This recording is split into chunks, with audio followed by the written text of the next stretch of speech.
에베소서는 에베소 교회에 있는 성도들에게 바울이 보낸 말씀입니다. 그걸 편지로 기록을 해서 그들에게 이제 읽어서 전하도록 그렇게 한 것입니다. 이 에베소 교회는 바울이 2년 가까이 목회한 곳입니다. 그래서 상당히 이 에베소 교회에 대한 바울의 마음이 다른 어떤 교회보다도 간절했습니다. 근데 오늘 그 읽은 우리가 말씀의 내용은 뭐냐 하면 기도입니다. 에베소 교회의 성도들을 위해서 기도한 내용이에요. 그래서 오늘 그 기도한 내용이 뭔가 한번 살펴보려고 합니다. 먼저 이제 거기 15절과 16절을 여러분들이 보시면은 이로 말미암아 주 예수 안에서 너희 믿음과 모든 성도를 향한 사랑을 나도 듣고 그랬어요. 이게 바울이 에베소 교회에 대한 소식을 들었단 말이에요. 근데 그 소식 들은 것을 이렇게 표현하고 있어요. 주 예수 안에서 너희의 믿음이에요. 자, 우리가 믿음은 같은 것 같지만 다릅니다. 내가 예수님을 믿습니다. 하나님을 믿습니다.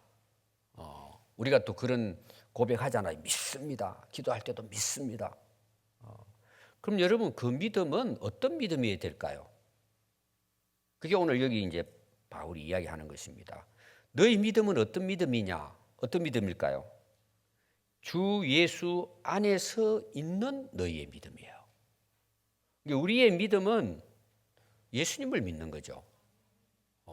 예수님 안에 있는 것, 그러면 예수님 전체를 가르칠 수 있고 또 예수님이 가르치신 것에 대한 믿음이에요. 그럼 오늘 우리가 이제 이 말씀을 보면은 예수님에 대한 말씀은 주로 복음서에 나오죠.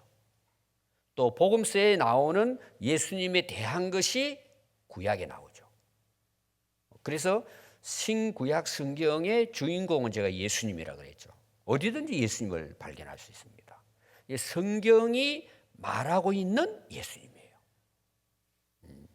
사람들이 연구해가지고 예수님은 이런 사람이야. 인간의 학문을 통해서 나오는 예수님이 아닙니다.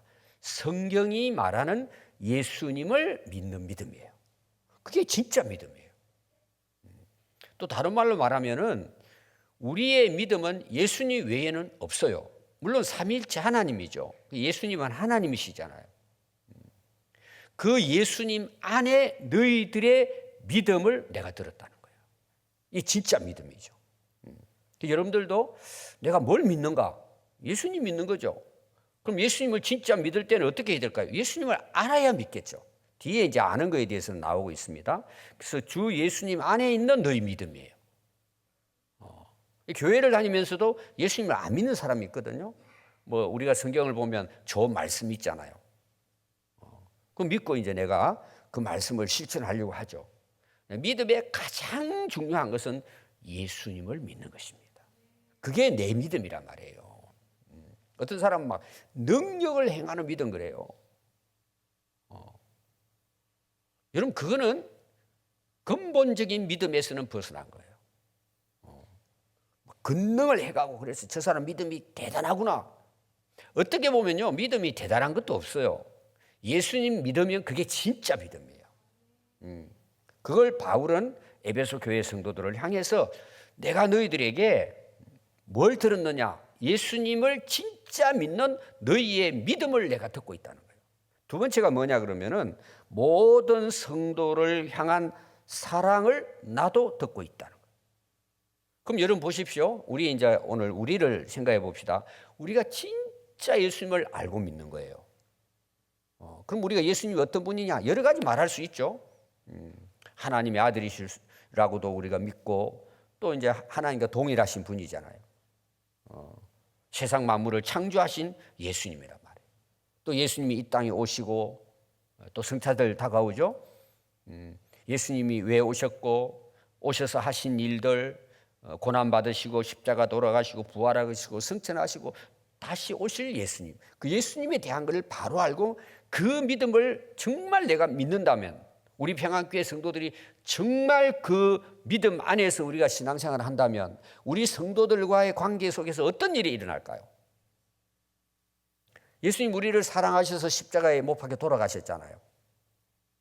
그럼 우리가 그 예수님을 진짜 믿는다면 예수님 우리에게 하신 말씀이 나오잖아요. 그래서 제가 이제 성경대학 할 때는 마태복음 5장부터 7장까지가 예수님의 설교입니다. 산상설교예요. 그 설교를 다른 말로 말하면 구약의 율법이에요. 율법이란 뜻은 아니에요. 이스라엘 백성은 어떻게 살아야 됩니까? 하나님 말씀대로 살아야 될 백성이란 말이에요. 그래서 율법을 준 거예요. 그게 이방인들하고 다른 거예요. 그러면 신약에 와서 율법은 뭘까? 바로 마태복음 5장부터 7장 내용이에요. 다시 말하면 내가 예수님을 진짜 믿었다면 우리는 어떻게 살아야 될까요? 그 산상순 설교의 5장, 마태복음 5장부터 7장까지가 우리가 그리스도인이 되었을 때 살아야 할 법이란 말이에요. 이게. 여러분 이해가 되시죠? 무슨 말이에요? 내가 진짜 예수를 믿었어요.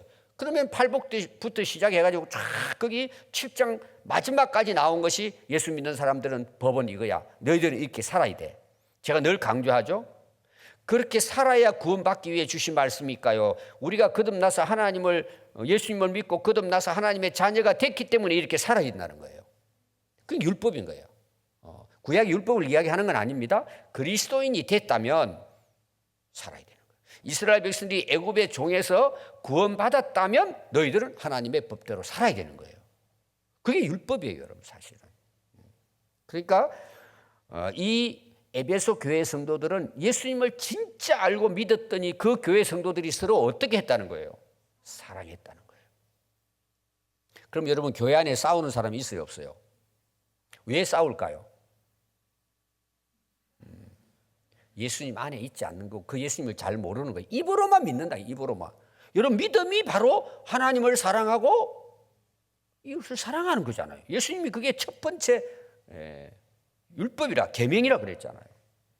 옆에 있는 분들 한번 악수하면서 주님의 사랑으로 사랑합니다. 우리 찬송도 있지만 그러면 그 안에는 우리가 뭐가 있어야 돼요?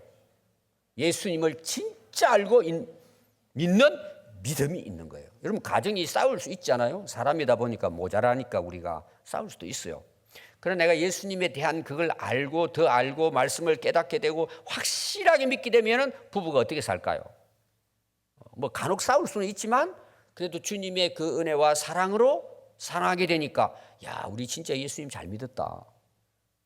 문제? 이거 왜 문제입니까? 예수님 모르니까 문제죠. 알게 되면 어때요? 사랑하게 되는 거예요. 교회도 마찬가지고 사회도 마찬가지고 나라도 마찬가지예요. 근데 바울이 감옥에서 소식을 듣는데 예수님을 평안교회 성도들이 진짜 믿는데 근데 봤더니 그 믿음 안에서 서로 사랑하고 있더라는 거예요. 그러면 감옥에 있던 이 바울이 거기 2년 이상을 목회를 했잖아요. 얼마나 힘이 되고 위로가 되겠어요. 야, 내가 그래도 2년 동안 훈련시켰는데 너무 하나님께 감사한 거죠. 그래서 이어서 한번 보십시오. 내가 기도할 때 이걸 기억하는 거예요. 힘이 되는 거죠. 비록 자기는 감옥에 갇혀 있지만 그 소식을 들으니까 막 여러분 감옥이 사실 그때 당시 감옥은 비참한 거예요. 그렇게 하다 죽을 수도 있어요.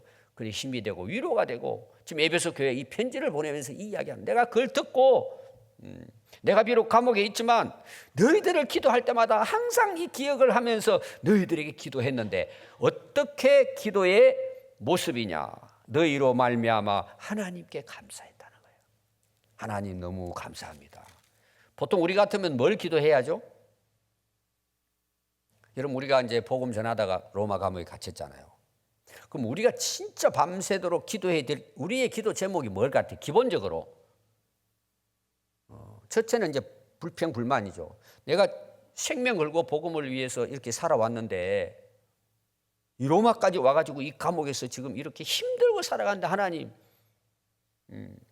저를 좀 살려주세요. 언제 내보내주시겠습니까? 우리가 일반적으로 그런 기도할 거예요. 저는 바울이 그 기도를 했을지는 모르겠어요.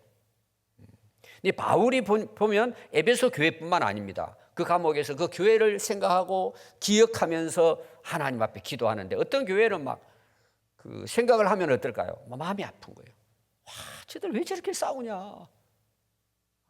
감옥에 있어도 그게 더 아픈 거예요. 근데 에베소 교회는 어떤 교회라고요? 하나님께 감사하는 거예요. 그게 힘이 나는 거죠. 야, 내가 비록 감옥은 있지만 할렐루야, 하나님 감사합니다. 그동안 내가 힘들고 고생했지만 하나님, 에베소 교회 성도들이 진짜 예수님 안에서 예수님을 잘 믿고 서로 사랑합니다. 이 소식을 제가 들었습니다. 하나님 너무 감사합니다. 그리고 감사 기도를 먼저 드렸단 말이에요. 그 다음에 17절부터입니다. 그들을 향한 그 감사의 기도 다음에 나오는 게 뭐냐? 이게 진짜 에베소 교회를 위한, 정말 이 에베소 교회가 어떤 교회가 되어야 할지에 대해서 기도합니다. 앞에 나오는 것도 이제 바울이 에베소 교회에 대한 그런 소식을 듣고 감사했지만 17절부터가 어떻게 보면 기도의 핵심이에요. 주된 내용이에요. 앞에는 거기에 대한 감사이고. 그러니까 우리가 예수님을 잘 믿고 서로 사랑한다 하지만 아직도 뭐예요? 우리가 부족한 거예요. 언제든지 넘어질 수 있어요. 그래서 17절을 보면 여기 몇 가지 이제 제가 이제 뽑은 것은 한 5가지가 나와요. 기도 제목이. 첫 번째가 뭐냐 하면 17절, 우리 주 예수 그리스도의 하나님 영광의 아버지께서 뭘 주시도록 기도하고 있죠? 이게 첫 번째예요. 물론 여러분 이럴 수 있어요. 우리 평안교회 어떤 분 저렇게 몸이 아파가지고 힘든데 하나님 치료해 주세요. 그런 기도도 했을 거예요 아마. 왜? 소식을 들으니까. 근데 첫 번째가 뭐냐 하면 참 바울이 교회를 향한 기도예요. 우리도 이렇게 기도할 필요가 있어요. 우리 교회를 향해. 오늘도 여러분 하실 때 이 5가지 놓고 우리 교회를 위해 기도하고 나라를 위해 기도하고 또 각 가정을 위해 기도하고 우리를 위해서도 이런 기도하면 여러분 이거는 상당히 영적으로 수준이 있는 거죠.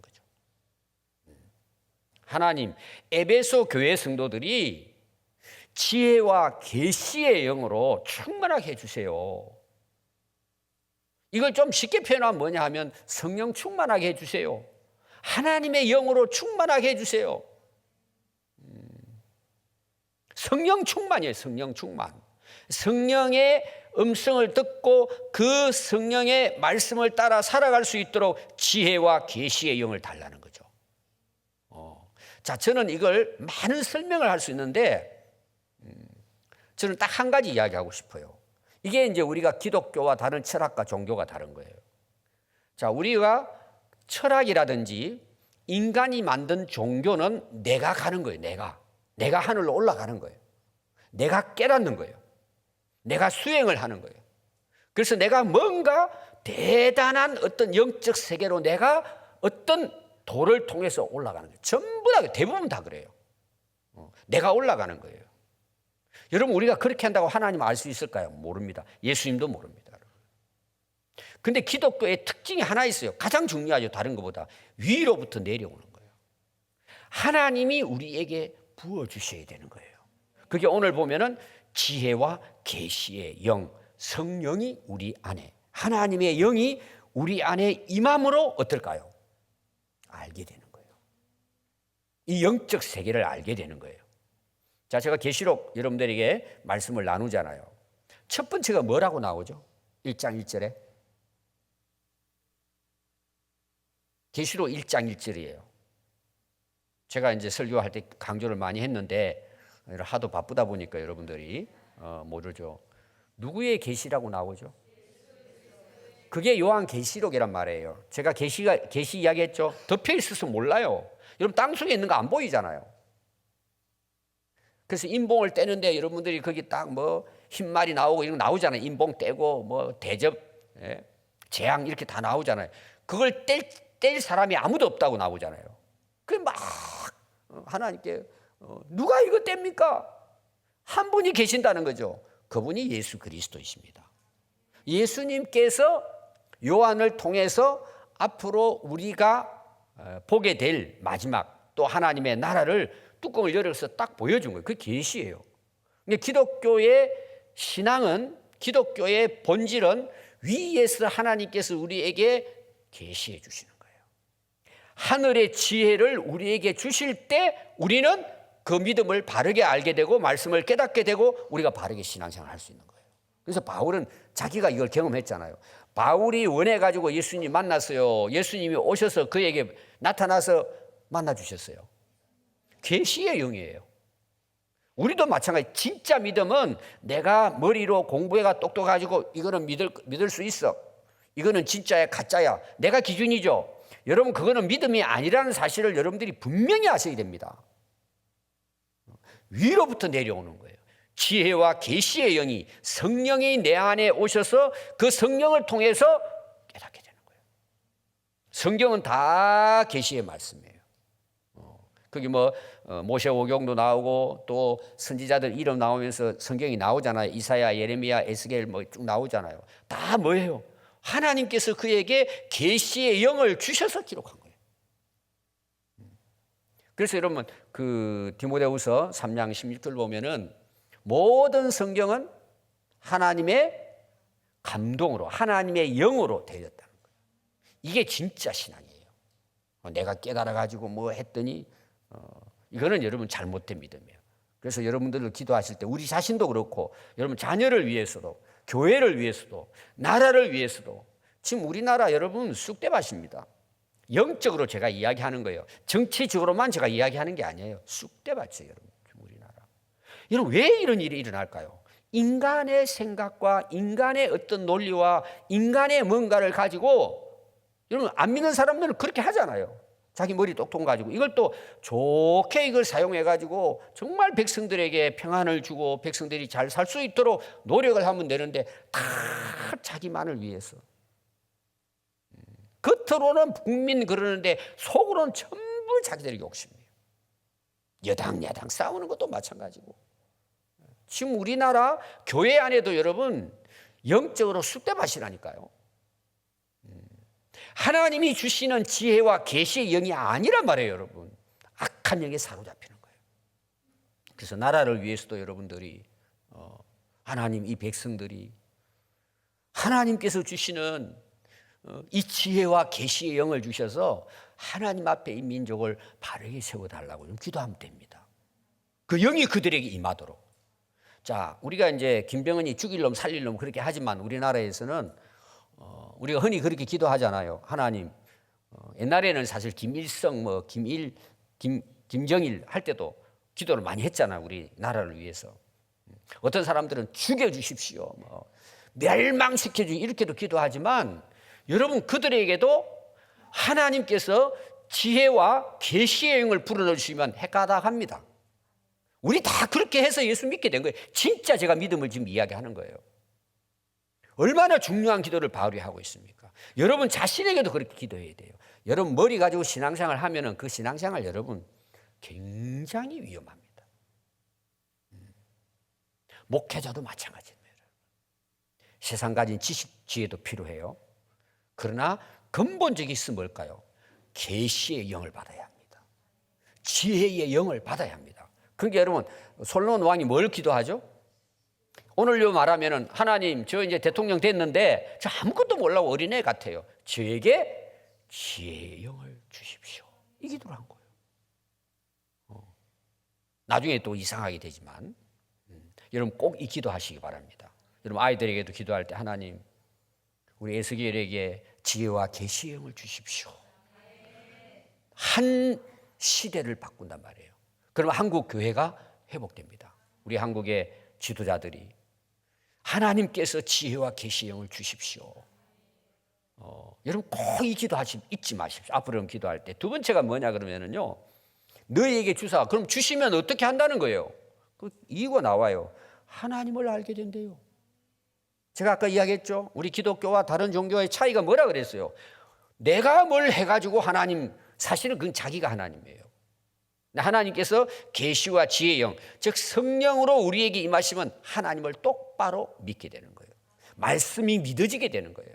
성령의 감동으로 기록됐기 때문에 우리에게 성령이 임하시면 하나님을 알게 돼요. 그냥 이 안다는 것은 그냥 우리가 지식적으로만 아는 걸 이야기하는 게 아닙니다. 실제로 영적으로 하나님이 어떤 분이신가, 살아계신 분인 게 믿어지는 거예요. 여러분 이 믿음은 절대 변화되지 않습니다. 왜? 그분의 지혜와 지식을 통해서 계시의 영으로 하나님을 바로 알게 되면 진짜 그분이 하나님이에요. 그래서 왜 이걸 달라고 했느냐? 하나님을 바로 알게 해달라고. 세 번째입니다. 자, 18절에 뭐가 나오죠? 한번 보십시오. 자, 크게 한번 읽어볼까요? 시작. 예, 눈을 밝혀달래요. 눈을 밝혀달래요. 저도 요새 갈수록 이제 눈이 안 좋아져요. 안경을 이렇게 다시 이제 맞추고 이렇게 하는데, 여러분 눈이 안 보이면은요 스트레스 엄청 받을 거예요, 여러분들. 그런데 문제는 뭘까요? 마음의 눈이 안 열린 거예요.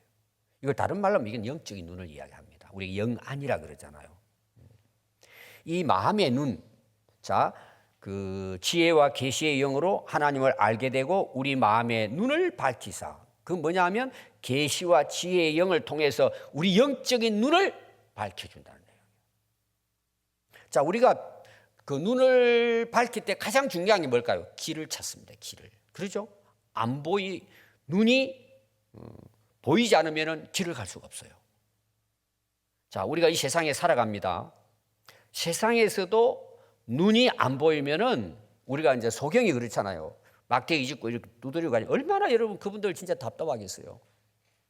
굉장히 힘들 거예요. 가다가 막 어디 부딪혀가지고 넘어지고 사람들에게 부딪히기도 하고. 근데 교회를 다니는데요, 영적 눈이 안 열린 거예요. 그럼 어떤 일이 일어날까요? 곁길로 가는 거예요. 근데 자기는 그걸 옳다고 하죠. 헤매는 거죠. 언제까지 헤매느냐? 교회를 다녀도요 평생 헤맬 수 있습니다. 평생 눈이 열리지 않으니까 길을 잃어버리는 거예요. 그럼 어떻게 살아갈까? 이분들은 자기 그냥 보이는 대로 가는 거예요. 눈에 보이는 대로 가는 거예요. 여러분, 눈에 보이는 대로 사는 사람들은 지혜와 계시의 영이 없는 사람이에요. 하나님 모르는 사람이에요. 안 믿는 사람들이에요. 그러니까 자기들이 가는 길이 제일 옳다고 그러고 가잖아요. 지금 이렇게 가니까 세상이 어떻게 돼요? 무질서해지는 거예요. 자기도 모른다면 헤맨다, 인생을 헤맨단 말이에요. 그러나 영적인 눈이 밝아지면 어떨까요? 이게 보이는 거예요. 인생길이 보이는 거예요. 뭐가 보일까요? 하나님의 나라가 보이는 거예요. 제가 하나님 나라가 보인다고 여러분들 많이 제가 이야기하고 있잖아요.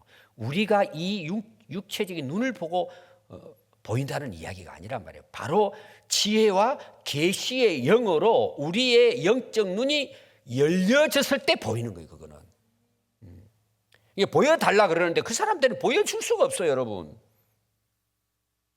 영적인 눈이 열려야 보여지는 거예요. 그럼 여러분, 하늘나라를 지금 요한에게 보여줬잖아요. 그 요한이 어떻게 살았을까요? 순교하잖아요. 복음을 전하면서 끝까지 가잖아요. 여러분들 눈이 밝히 보입니까? 여러분, 안 보이니까 헤매는 거예요. 그럼 어떻게 산다고요? 내 육체적인 눈에 보이는 것만 보고 가는 거예요. 그럼 나중에 가면 여러분, 누가 올바른 길을 갔을까요? 이 마음의 눈, 영적인 눈이 열린 사람만이 바른 길로 가는 거예요. 내가 계산해가지고 이 길이 좋다. 그건 여러분 다 자기 중심입니다. 근데 이 지혜와 계시 영이 딱 여기서 하나님을 알게 되죠. 그럼 여러분, 영적인 눈이 그냥 여러분 하나님을 아는 것도 영적인 눈이죠. 그럼 여러분 보세요. 천국이 보이고 지옥이 보이는데 어떻게 할 것 같아요? 세상에도 그렇잖아요. 위험한 길이 있고 안전한 길이 있잖아요. 여러분 운전하러 갈 때도 그럴 때 있잖아요. 제가 얼마 전에 어디 갔다가 차를 돌리려고 돌릴 데가 없어가지고 저 위로 좀 올라갔다가 돌아서 나오려고 올라가는데 비가 좀 와가지고 그게 약간 미끄러운데 그걸 안 보이니까 올라갔다가 조금 올라가니까 이게 이제 비탈이라 뒤로 밀려 내려오는 거예요. 브레이크를 잡으니까 또 쭉 밀려 내려가지고는 옆에가 그 조그마한 골짜기에 그게 물이 약간 흐르는데 그 바퀴가 뒤로 빠져버린 거예요. 그렇게 어떻게 해도 이게 안 되는 거예요. 만약에 제가 조금 더 이제 뒤로 빼려고 이제 그런 일이 흔치 않으니까 뒤로 빠졌으니까 뒷바퀴를 이렇게 이제 제 머릿속으로 이쪽으로 틀어가지고 힘을 주고 뒤로 하면은 빠지겠지 생각한 거예요. 근데 조금만 더 눌렀으면 아래로 굴러 떨어졌을 거예요. 안 되겠다 그래서 브레이크 잡고 싹 올라왔다가 그 좁은 길에 산길에 그 차를 이제 그 AS 그 매직칸가 있어가지고 그 공짜로 와서 이제 끌어주는 거 이제 불렀더니 왔더니 이거는 손댈 수가 없습니다. 그러면서 하는 말이 굴삭기가 와야 된다 그러더라고. 그까지 그걸 약간 들어가지고 올리지 않으면 조금만 내려가지고 그 구죽이 빠졌대 그걸. 그 자기들 손댈 수가 없대. 이 차를 가지고 들어서 올려가지고 해야 된다는 거예요. 그래서 제가 생각이 나가지고 그 동네에 이제 트랙터 알죠? 그 농사 짓는 트랙터가 큰 이런 게 있거든요. 그리고 여러분들이 이제 논밭에 가면 논에 가면은 그 추수하고 난 다음에 볏짚을 갖다 똘똘 말아 놓은 거 있죠. 그 기계가 마을마다 지금은 거의 다 있어요. 한 대, 두 대. 어떻게든 연결해가지고 온 거예요. 바퀴도 막 이렇게 큽니다. 그렇게 해가지고는 뒤로 당겨가지고 그렇게 해서 겨우 나왔어요. 근데 제가 돈을 얼마 준다니까 굴삭기 한번 빌리면 30만 원이거든요. 1시간이든. 그래서 제가 10만 원이라도 드리려고 이제 했더니 현금이 없는 거예요. 그래서 계좌번호 좀 알려달라고 그랬더니 됐어요. 그냥 가세요. 그러더라고. 얼마나 그냥 고마운지. 그래도 그래서 집을 찾아갔어요. 찾아가다가 이제 좋은 일이 생겨가지고 이제 돌아왔는데 제가 한 예를 드는 거예요. 그 위험하다는 길을 제가 알았다면 안 올라가죠. 그 간단한 거지만 그 잘못됐으면 어떻게 됐을까? 이걸 생각하니까 참 감사하더라고요. 여러분 오늘 우리 인생을 살아가는데 길을 모르고 사는 사람들은요 결국은 다 무너집니다. 다 무너집니다. 바울이 여러분 에베소교회 성도들을 생각하면서 이 기도를 했단 말이에요. 하나님, 저들의 좀 영적 눈을 좀 열어주세요. 여러분 인생이 어떻게 될까요? 자신감이 있어요. 길을 알았으니까. 인생 고민할까요? 고민할 게 없어요. 여러분 얼마나 이 기도가 중요해요. 그 여러분들도 기도할 때 자신에게 하나님, 저 마음의 문 좀 열어주세요. 영적인 눈을 좀 열어주세요. 그러면 이제 제 생각은 그래요. 여러분 싸울 일이 하나도 없어요. 싸우는 사람도 우리 가서 어떻게 해요? 화해시켜야 돼요. 그리고 헤매는 사람 많잖아요. 그럼 우리 가서 누구 전해야 돼요? 예수님이 길이요 진리요 생명이다. 우리 예수님 믿으면 영생 얻는다. 하늘나라 가는 길은 예수님밖에 없다. 길이잖아요. 그게 여러분 전도 아닙니까? 헤매고 다니는 그 사람들한테 이 눈이 열린 사람들은요 자신 있잖아요. 내가 봤기 때문에. 그럼 계속 전하는 거예요. 참 바울의 기도가 여러분 대단하죠. 우리 에베소 교회 성도들이 눈을 열었어. 마음의 문을 열어서 그 다음에 한번 보십시오. 뭐가 나오죠? 그의 부르심의 소망이 무엇이며 오늘 우리를 말하는 영원한 소망이 뭐냐 말이에요. 하나님이 우리를 택하시고 구원해 주신 그래서 구원받은 우리 성도들에게 영원한 소망이 무엇인지 희망이 없는 자들이 앞에 계속 연결해서 보면 우리 마음의 눈을 열어서 보여주면 하나님이 나를 부르신 나를 오늘 이 땅에 있게 하신 소망을 깨닫게 된다는 거죠. 여러분 이 세상에 살아가면서 참 소망이 없이 사는 사람 많습니다. 교회를 다녀도 나는 살 희망이 없어 소망이 없다 그래요. 그건 다른 말로 말하면 예수 안 믿는다는 거예요. 더 나아가서는 뭐죠? 천국 안 믿는다는 거예요. 여러분 천국이 우리 소망 아닙니까? 여러분 아멘 좀 약하잖아요. 이 세상이 소망인데 이 몸의 소망 무예인가 찬송 나오잖아요. 누구밖에 없어요? 예수님밖에 없는 거예요. 왜? 봤기 때문에. 주님 안에서 믿음을 가졌기 때문에. 여러분 하늘나라 소망만 가지면 여러분 인생 좀 힘들어도 어떨까요? 감사가 나와요. 우리 영원한 참 소망이잖아요. 이걸 기도했다는 거예요. 그럼 오늘 우리가 이 세상 살아가면서 대부분요 그런 믿음은 가지고 있지만 실제 삶을 보면 이 땅이에요. 여러분 그렇게 한번 살아보세요. 이 세상 것을 다 얻었어도 나중에는 다. 제가 그거를 쓸데없다고 이야기하지 않았죠? 그 필요합니다. 그러나 그건 우리의 소망이 아니란 말이에요. 이 부름의 소망을 위해 살아가기 위한 것이지 우리의 소망은 하나님 나라란 말이에요. 여러분들이 이 나라 소망이 없이 살아가면 여러분 마지막 인생 끝마칠 때 어떻게 될까요? 다 헛산 거예요. 다 헛산 거예요. 이 소망을 알게 해 주십시오. 하나님이 우리를 부르신 그 영원한 소망이 뭔지를 알고 살게 해달라고 그렇게 기도했다, 이런 내용입니다. 다섯 번째는 뭐죠? 성도 안에서 그 기업의 영광의 풍성함이 무엇이며, 이게 이제 다섯 번째. 자, 거기 보니까 성도들이 누릴 기업의 영광이 얼마나 풍성하다는 것을 알게 해달라는 거예요. 그럼 우리의 영원한 기업의 풍성함은 뭐예요?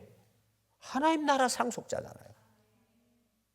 우리가 그걸 믿는데 여러분, 좀 이 땅에서 좀 그래도 소망을 가지고 그 영광을 바라보고, 그 당시로는 복음을 위해 핍박당하고 고난당하고 참 순교까지 했던 그들에게는 이게 엄청난 희망이 된 거예요. 그래서 이 땅에 우리의 모든 것들은 그 나라의 영광과 비교할 수가 없죠. 그래서 바울은 이 다섯 가지를 이 에베소 교회 성도들을 위해서 기도한 것입니다. 그러면서 19절이 이제 마지막 다섯 번째네요.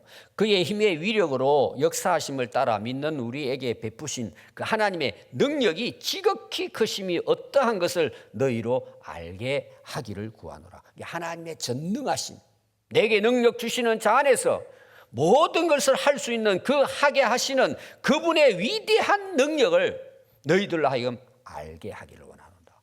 그럼 여러분 어떻게 살아요? 좀 힘들고 어려워도 주님 함께 하시면 할 수 있다는 거죠.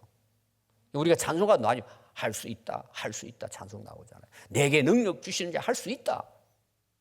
여러분 세상 사람들도 이야기하잖아요. 난 할 수 있다 그러잖아요. 우리가 말하는 건 그런 뜻이 아니라면 그분이 주시는 능력으로 할 수 있는 거예요. 이걸 우리가 구해야죠. 그 풍성한 능력을, 크심을 우리가 믿는다면 그 여러분 능력을 구하고 우리가 이 땅에 살아가는 동안에 우리에게 주어진 부르심의 상을 위해서 우리가 넉넉하게 살아갈 수 있는 거죠. 이 다섯 가지를 기도했습니다. 그리고 20절부터 보면은 그분의 능력이 나와요. 그의 능력이 그리스도 안에 역사하사 죽은 자들 가운데 다시 살리시고, 여러분 최고의 능력이 뭡니까? 죽었던 우리를 살린 거라는 거예요. 하늘에서 자기의 오른편에 앉게 하신다는 거예요. 또 모든 통치와 근세와 능력과 주관과 이 세상뿐 아니라 오는 세상에 일컫는 모든 이름 위에 뛰어나게 하시고 만물을 그 발 아래 복종하고, 이게 능력에 대한 이야기 계속해서 그를 만물 위에 교회의 머리로 예수 그리스도를 세워줘. 우리가 그분을 믿다 그래요. 그리고 이제 결론이 23절이죠. 교회는 그 당시로 말하면 에베소 교회죠. 에베소 교회는 그의 몸이고 예수 그리스도는 그 교회의 머리시라는 거죠. 만물을 충만하게 하시는 그 충만의 그분이 교회의 머리이시다. 우리는 몸이다. 이런 이제 말씀입니다. 이 교회에 대한 이야기죠. 오늘 제가 이제 여러분들에게 강조하고 싶은 것은 바로 이 다섯 가지입니다. 바울이 에베소 교회를 위해 기도했던 이 기도가 우리 개인의 기도가 되고, 우리 가정과 자녀들을 위한 기도가 되고, 또 우리 교회를 위해서, 한국 교회를 위해서, 또 이 나라와 민족을 위해서, 또 땅끝까지 복음을 전하는 선교사들을 위해서 하나님, 저들에게 이렇게 하나님 그 기도를 하나님이 들어주시고 응답해 주십시오. 이게 기도 제목인 거예요. 그래서 꼭 여러분 집에 가셔서 기록해서 내 자신을 위해서도 그렇게 기도하고, 여러분 이런 기도가 여러분들의 삶 속에 이루어지는 그런 은혜가 있기를 바랍니다. 기도하겠습니다.